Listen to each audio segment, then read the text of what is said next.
Bonjour à tous, merci beaucoup d'être là pour ce webinar. Alors le premier webinar pour Carbo et je crois le quatrième ou cinquième pour Goodvest, sur un sujet qui je pense qui nous passionne tous, sur comment piloter l'impact de son entreprise.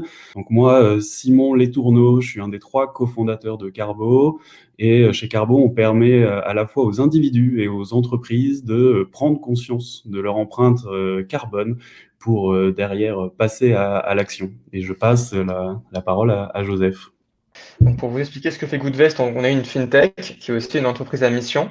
Donc je suis le cofondateur de Goodvest, qu'on a créé en septembre 2020 et qui a incubé la station F. Et donc Goodvest répond à un problème simple. Aujourd'hui, l'empreinte carbone moyenne de l'épargne d'un Français, c'est 11 tonnes de CO2 par an. Donc, sans qu'on le sache, notre argent finance en grande partie des secteurs qui peuvent être néfastes, comme les énergies fossiles, l'armement ou bien le tabac. Et on l'ignore, tout ça. Pourquoi? À cause d'un important manque de transparence des acteurs qui sont aujourd'hui en place.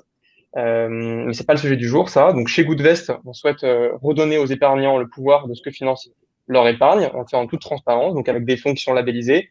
La première épargne qui a une empreinte, qui a une trajectoire de réchauffement climatique qui est alignée avec l'accord de Paris, donc à 2 degrés, en partenariat avec différents acteurs qui sont spécialisés du coup dans l'analyse de l'empreinte carbone. On a une stratégie d'exclusion stricte de plusieurs secteurs néfastes, comme celui des énergies fossiles, et on permet aux épargnants de choisir leur thème. Aujourd'hui, on est en phase de pré-lancement. Le lancement est prévu le mois prochain. Et aujourd'hui, on a plusieurs milliers de préinscrits et plus de 10 millions d'euros d'intention d'épargne. Merci Joseph. Avant de commencer directement à rentrer dans le vif du sujet, on a essayé avec Joseph de regarder un peu tous les drivers qui incitaient les entreprises à maîtriser leur impact. Donc en fait, c'est un peu le fameux pourquoi. Nous, on en a identifié 5 et on est preneur d'avoir vos retours sur ça. On sent déjà, avant de rentrer dans les différents drivers, que c'est vraiment une tendance forte du marché de regarder de l'impact. On en parle un peu partout, dans tous les sens. Mais qu'est-ce que ça veut dire concrètement? Le premier driver pour nous, c'est vraiment un driver réglementaire. Donc c'est le premier qu'on a mis là, l'anticipation réglementaire. Un des exemples typiques, c'est la Convention citoyenne pour le climat, qui a débouché sur un projet de loi climat et résilience qui en ce moment, pour ceux que je ne sais pas si vous avez suivi un petit peu ce qui se passe, qui est en ce moment en étude à l'Assemblée nationale avec différents amendements qui sont emmenés. Dans le dernier rapport de Ernst & Young l'année dernière, ils expliquaient que ça va mettre entre 5 et 10 ans au niveau européen d'avoir des obligations légales pour toutes les entreprises de montrer patte blanche sur différents critères d'impact. Donc ça, c'est le premier driver qui pour nous est assez fort. Le deuxième driver, alors il est vraiment financier. C'est une multiplication des demandes des critères ESG et RSE de la part des différents financiers. Et Joseph vous en parlera juste après. En quelques secondes, en fait, le monde de la finance, il y a 200 ans, était vraiment capé sur le rendement. Le siècle dernier, c'était vraiment le rendement plus le risque. Et aujourd'hui, on s'aperçoit que c'est le rendement plus le risque plus l'impact. Et c'est vraiment le sujet avec tous les fonds ISR, etc. Le troisième driver qui est important, c'est vraiment un besoin d'adapter sa marque employeur. Donc une forme d'employabilité, à la fois pour faire venir les talents et les faire garder. Il y a une forte pression de la part des salariés pour faire bouger les lignes directement au sein des entreprises. Et je pense que vous êtes nombreux aussi à faire partie des green tech, des green teams, etc. au sein des entreprises. Le quatrième driver qui n'est pas négligeable, c'est qu'il y a une pression croissante des consommateurs. Et ça, je pense que vous le savez tous, mais aussi des clients. On s'aperçoit que de plus en plus d'appels d'offres de grands groupes ou même de collectivités locales incluent jusqu'à genre un tiers de leur note qui est basée sur des critères RSE ou environnementaux. Et le dernier driver, c'est une volonté assez forte d'obtenir différents labels. Donc, il y a le label Lucie, il y a les labels Bicorp. Il y a une foule de labels pour essayer de suivre et de montrer patte blanche sur ces sujets d'impact. Donc, le pourquoi est très fort et en fait, tous ces drivers poussent dans un sens assez fort pour que l'entreprise réussisse à piloter son impact. Très clair. Donc l'ESG, c'est un cycle qui signifie environnement, social et gouvernance.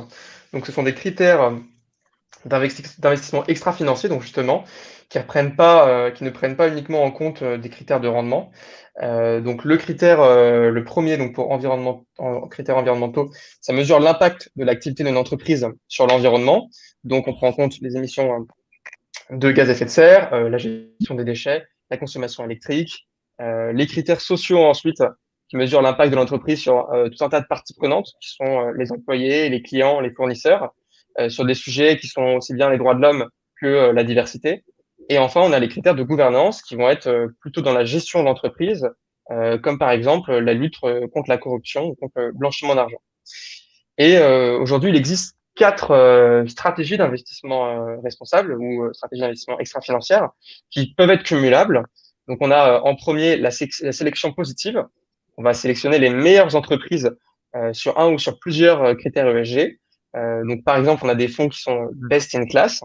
On a une deuxième stratégie qui va être l'exclusion, qui va au contraire exclure un certain nombre d'entreprises ou de secteurs à cause d'une notation ESG. Donc, typiquement, chez Goodvest, on propose beaucoup de fonds d'exclusion qui vont exclure tout ce qui va être énergie fossile, armement, tabac.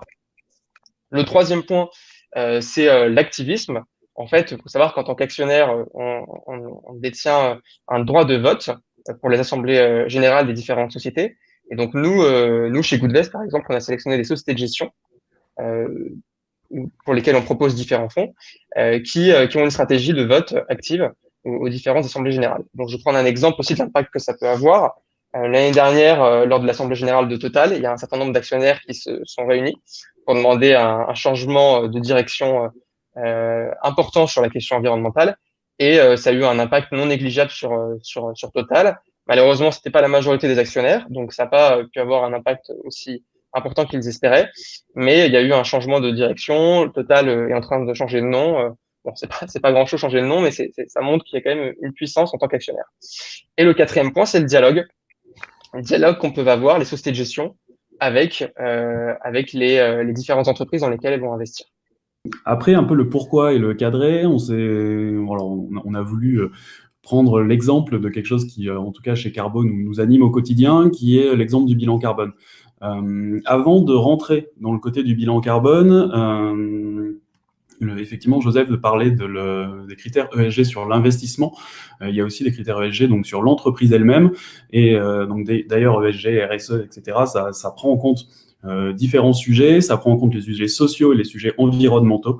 D'ailleurs, alors je vais peut-être les saluer, ils nous écoutent peut-être, des personnes qui travaillent, qui ont lancé un projet, enfin maintenant, qui a 5 ans, qui est super, qui s'appelle ZEI, avec qui on est en partenariat, qui permet justement d'établir tous les critères RSE et ESG d'une entreprise. Ils ont plusieurs milliers de clients, c'est vraiment génial ce qu'ils font. Et nous, chez Carbo, alors, de manière toute humble, on se concentre sur une partie de ces critères RSE, qui est la partie carbone de la partie environnementale.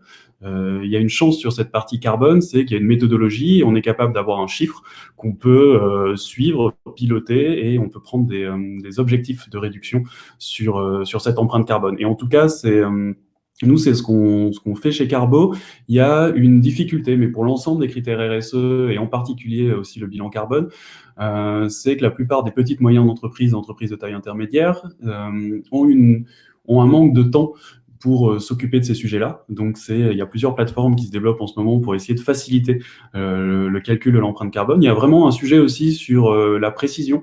Donc, quel est le niveau de précision qu'on peut avoir sur ces sujets-là, et tout un sujet aussi autour de la complexité, c'est-à-dire comment, quand on parle de bilan carbone, qu'est-ce que ça veut dire, comment on fait preuve de pédagogie sur tous ces sujets. Peut-être sans rentrer forcément dans le détail de ce qu'on fait, parce que c'est pas le sujet, moi j'ai la conviction profonde que l'empreinte carbone, demain, elle sera présente partout dans nos vies, au même titre que les calories pour un consommateur qui sont venus dans le langage courant dans les années 2000. Et je suis persuadé que demain, une entreprise, les gens vont pouvoir s'interroger et dire une entreprise, elle va suivre différents indicateurs qui sont par exemple la performance financière, le chiffre d'affaires, mais également le montant de CO2 d'une entreprise, et ça sera un indicateur comme un autre pour suivre une entreprise. Donc nous, c'est ce qu'on essaye de faire avec les solutions qu'on développe pour essayer de connaître facilement un peu ce qu'on appelle le pouls carbone d'une entreprise et être capable de le piloter dans le temps. Donc ça, je vous ai donné quelques exemples de la solution Carbo, ce qu'on est capable de faire. Et ça va être, je pense, un peu le futur des entreprises. Donc on va s'intéresser un peu plus aux 2 critères suivants, donc critères sociaux et le critère social et le critère de gouvernance. Aujourd'hui, il y a un label en France qui permet de les évaluer, qui est le label Finansol. qui a été créé en 1997. Donc, ce n'est pas un label d'État, c'est un label qui a été créé par une association et qui distingue les produits d'épargne solidaire des autres produits d'épargne. Donc, il y a 2 modèles aujourd'hui qui existent pour ce label. Le premier qui va investir une partie des encours de l'épargne dans des projets solidaires. Donc, c'est ce qu'on appelle, par exemple, les fonds 90-10. Pourquoi 90-10 ? Parce qu'on va avoir 90% qui va être investi sur des actifs cotés, dans des actions et des obligations qui sont quand même sélectionnées sur des critères ESG. Et on va avoir entre 5 et 10% qui vont être investis sur des PME, des entreprises labellisées ESUS, donc entreprises solidaires d'utilité sociale, ou bien des associations. Et la deuxième manière d'obtenir ce label, c'est en reversant une partie des revenus de l'épargne, du rendement, à des associations, au moins 25%. Donc chez Goodvest, aujourd'hui, on a un thème qui est l'emploi et la solidarité, où on a un fonds qui est du coup 90-10, et donc qui va investir une partie, comme je le disais, sur du non-coté. Et pourquoi 90-10 ? Parce qu'en fait, ça permet de garder de la liquidité, ce qui est important quand même dans l'épargne. Et si le sujet du coup de la finance solidaire vous intéresse, je vous invite à écouter le podcast Monétique, avec un H, comme éthique.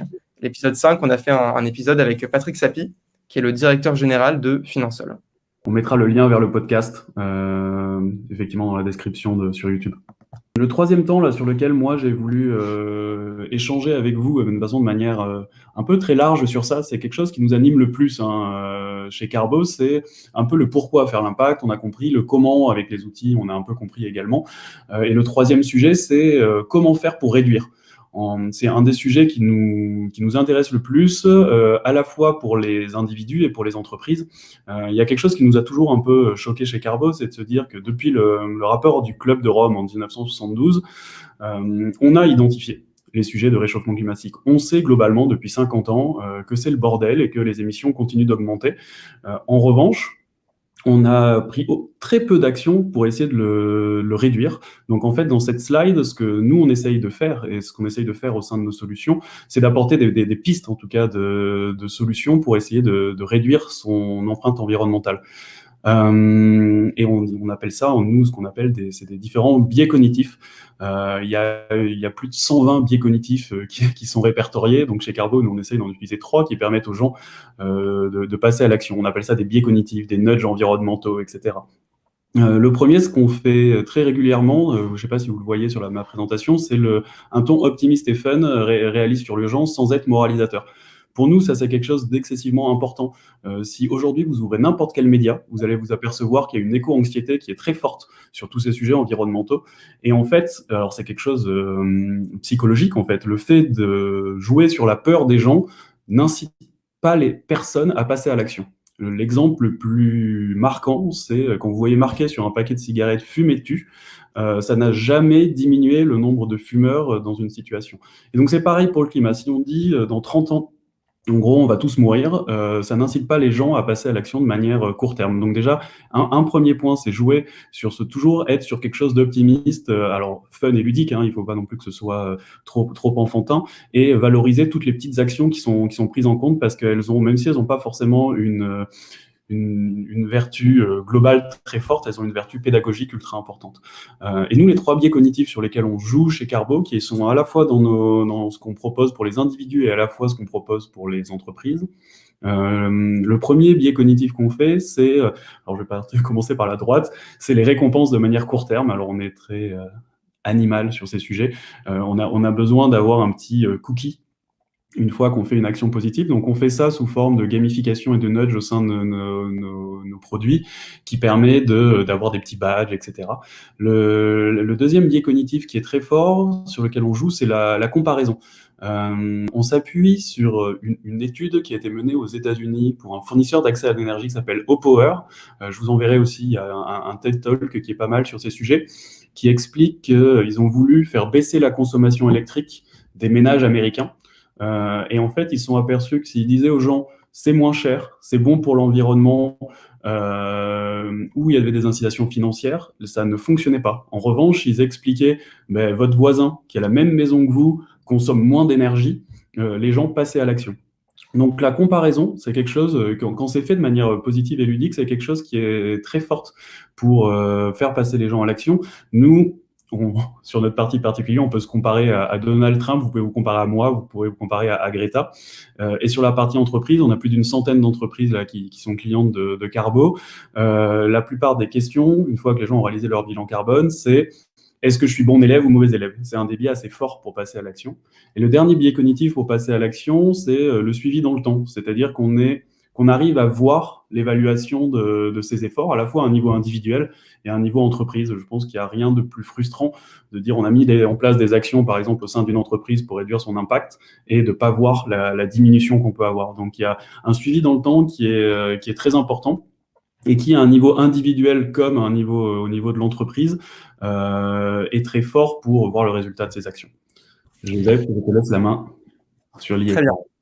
Donc, l'ISR, donc, juste pour l'expliquer, c'est un autre nom qu'on donne à l'investissement responsable, ou investissement socialement responsable.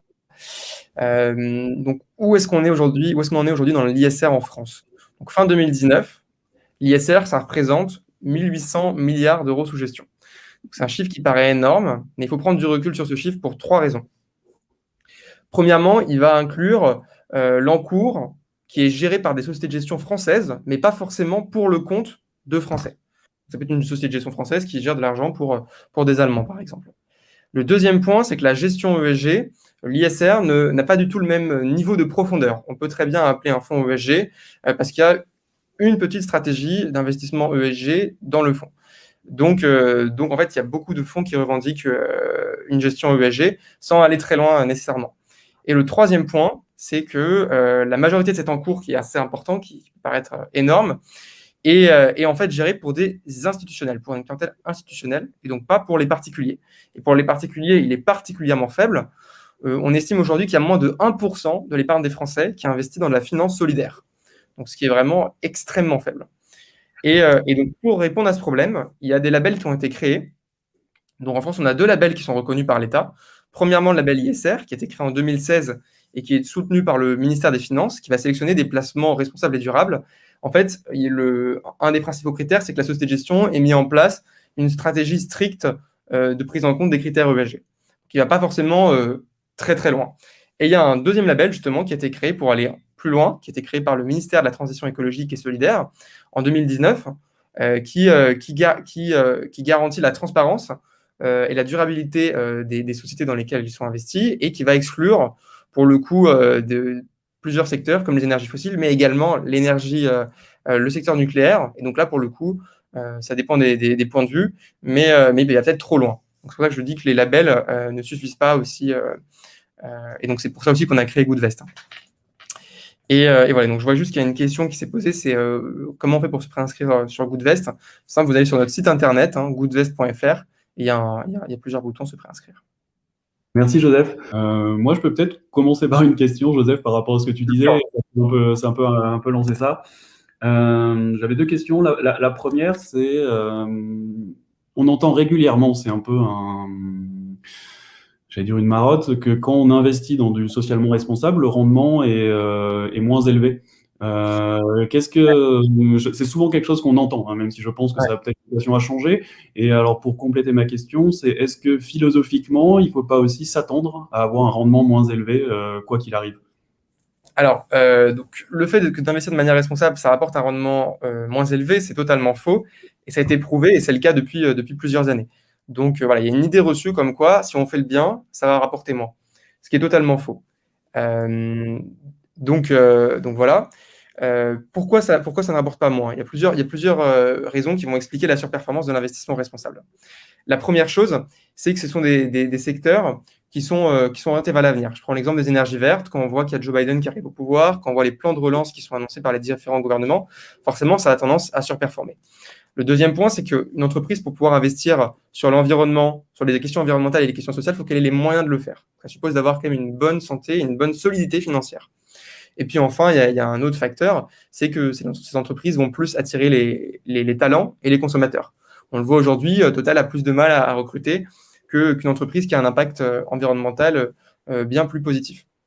Donc, il y a pas mal de choses qui l'expliquent. Donc, sur la question environnementale, c'est prouvé, l'investissement responsable surperforme.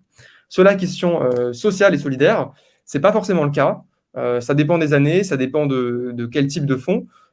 forcément, quand on investit une partie des encours de 5 à 10% dans des PME ou des entreprises ou des associations, ça peut réduire légèrement la performance.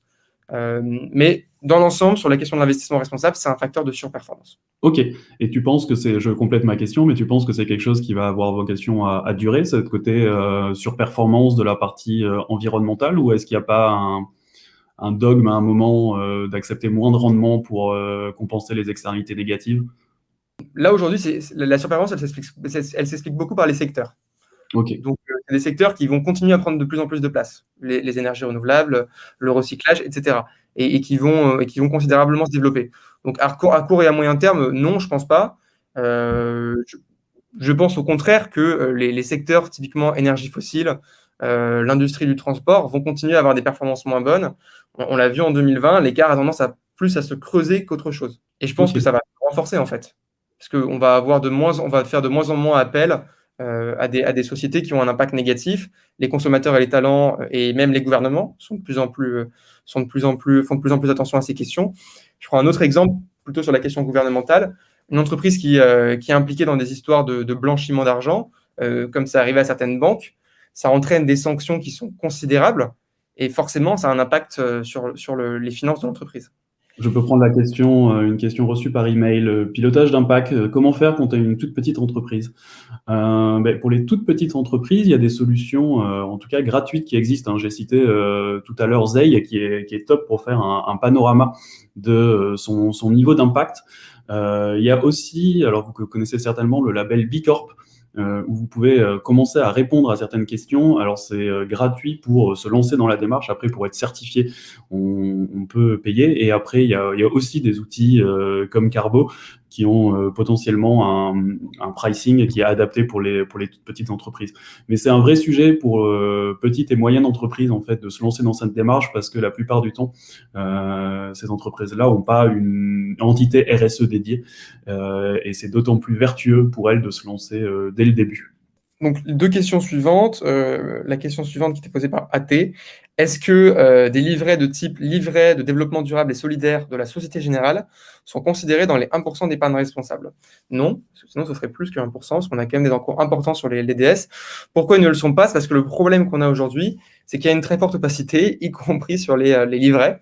Aujourd'hui, il est très difficile de savoir où l'argent des livrets sont investis. Il y a des obligations, certes, d'investir une partie, mais qui est loin d'être la majorité sur des entreprises qui ont un impact solidaire, qui ont un impact social, mais malheureusement, c'est moins de la moitié, et sur le reste, on n'a aucune visibilité. Et la question suivante, pourriez-vous donner vos sources liées à cette surperformance des investissements qui ont un impact positif? Tout à fait. Donc, il y a beaucoup d'études qui ont été faites sur le sujet. Il y en a une qui en reprend beaucoup, qui a été faite par Harvard Business School, qui reprend plus de 200 études sur le sujet et qui explique du coup que dans 90% des cas, en reprenant l'ensemble de ces études, l'investissement responsable surperforme. Et puis vous pouvez tout simplement le voir vous-même. Si vous comparez des fonds labellisés, des fonds low carbone, vous allez voir qu'il y a une surperformance. Et en particulier pendant la crise du Covid, la surperformance s'est encore accrue. Peut-être que Joseph, moi j'avais une question aussi pour toi, si jamais tu veux bien la prendre. Je voulais dire, mais je pense que c'est l'objectif de Goodvest aussi, mais quels sont les freins principaux justement pour à la fois les entreprises, les individus, pour se lancer sur ces investissements responsables? Est-ce que c'est plutôt un manque de pédagogie, un manque de connaissances, un manque de facilité, un peu les différents freins? Je pense que c'est un frein que vous essayez de résoudre chez Goodvest. Oui, alors il y en a beaucoup, effectivement. Déjà, il y a un point important, c'est que il y a peu d'éducation financière qui est faite avant le supérieur en France. Donc, la majorité des lycéens en France ne savent pas aujourd'hui ce que c'est qu'une action ou ce que c'est qu'une obligation. Et donc, il y a un manque de connaissance d'une grande partie des Français sur le sujet. Il y a beaucoup de Français qui pensent qu'en mettant de l'argent sur un livret, c'est dans un coffre-fort, sans savoir ce qu'il y a derrière. Et c'est normal parce qu'il y a eu une certaine infantilisation de la part des banques et de grands acteurs sur la finance des Français. On leur dit, voilà, ça va être comme ci, ça va être comme ça, on ne va pas vous expliquer pourquoi. Et tout va bien se passer. Donc, il y a aussi l'opacité qui a été installée par différents acteurs qui sont en place depuis longtemps. Et c'est en lien avec le manque de transparence. Si aujourd'hui, lorsque vous vous rendez sur l'espace de votre banque en ligne et que vous voyez l'empreinte carbone de vos investissements, je pense qu'il y aura une prise de conscience qui serait beaucoup plus rapide. Si de la même manière, vous aviez la liste d'entreprises que vous financez et que vous voyez que la majorité des Français peuvent financer des énergies fossiles, vous vous rendrez compte aussi qu'il faut peut-être changer les choses, quoi. Donc le problème, c'est un manque de transparence, de pédagogie et de connaissances. Et donc là-dessus, on a de la chance. Il y a beaucoup d'acteurs qui arrivent sur le sujet. On a une application qui s'appelle Rift, qui a été lancée par l'ITA, qui est une sorte de Yuka de la finance, qui vous permet de prendre un peu plus conscience de vos investissements. Et il y a des néobanques vertes également. Et donc, je pense que tout ce mouvement qu'on a aujourd'hui, qu'on a eu ces derniers mois, ces dernières années, va changer les choses. Et c'est ce qu'on essaie aussi de faire chez Goodvest. Athé, merci beaucoup pour votre webinaire. Est-ce que Carbo se concentre sur l'empreinte des entreprises ou des individus? Alors, on se concentre sur les deux, à la fois les individus et les entreprises pour deux raisons. Je pense que c'est un sujet qui est excessivement lié. C'est-à-dire toutes les personnes qu'on rencontre au sein des entreprises qui ont envie de faire bouger leur entreprise dans ce sens-là, c'est aussi une prise de conscience individuelle. Et je pense que Joseph et toutes les personnes au sein de Goodvest sont un peu dans cette optique-là, c'est qu'on commence à prendre conscience de ce que c'est l'empreinte carbone, prendre conscience de ce que c'est l'investissement responsable pour Goodvest. On a une espèce de wow effect où on se dit non mais qu'est-ce qu'on peut faire globalement à un niveau individuel et à un niveau global. Donc nous, on se concentre sur les deux et parce qu'on pense que ces sujets-là sont intimement liés et que c'est les individus au sein des entreprises qui ont quand même la main pour faire basculer leur entreprise dans une entreprise beaucoup plus responsable. On a une question de Laurent. Est-ce qu'un investisseur sur Goodvest sait exactement chez quelles entreprises son argent est investi? Tout à fait. Donc, c'est une des particularités qu'on a chez Goodvest. Nous, la seule solution qu'on a trouvée pour montrer et prouver vraiment que chez nous, on fait vraiment de l'investissement responsable et qu'il n'y a pas de greenwashing, c'est la transparence. Donc, on indique la liste des entreprises qui sont financées. Donc, toutes les entreprises financées sont indiquées. On a également une indication sur la composition sectorielle. Donc, quelle part de votre épargne est investie dans quel secteur. Et on indique l'empreinte carbone.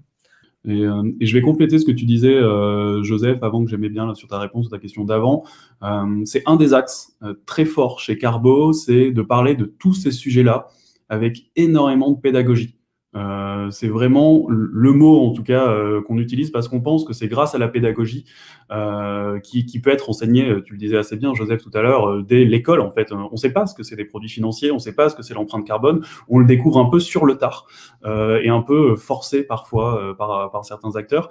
Donc nous, c'est sur ça qu'on insiste énormément sur Carbo. On a créé un média qu'on appelle Freeze by Carbo. L'idée, c'est de s'arrêter un moment et prendre le temps de réfléchir à tous ces sujets-là. On publie 2 ou 3 contenus par jour. Ça nous permet justement de prendre de la hauteur et de réfléchir et de démocratiser à la fois ces sujets d'empreinte carbone pour Carbo et à la fois ces sujets d'investissement responsable, c'est ça, Joseph, pour Goodvest.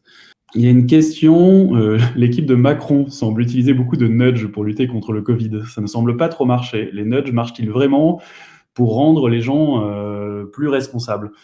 Alors c'est une bonne question, je ne jugerai pas de l'efficacité du gouvernement en ce moment, on va dire qu'ils font de leur mieux, mais globalement l'utilisation de nudge, en fait, elle est assez puissante pour à la fois bien comprendre et prendre conscience de pourquoi notre cerveau nous pousse en quelque sorte à être assez consumériste de manière très court terme plutôt que d'essayer de penser sur le moyen terme. Donc les nudges permettent de compenser un petit peu cette partie-là et ont une vocation assez forte pour passer à l'action.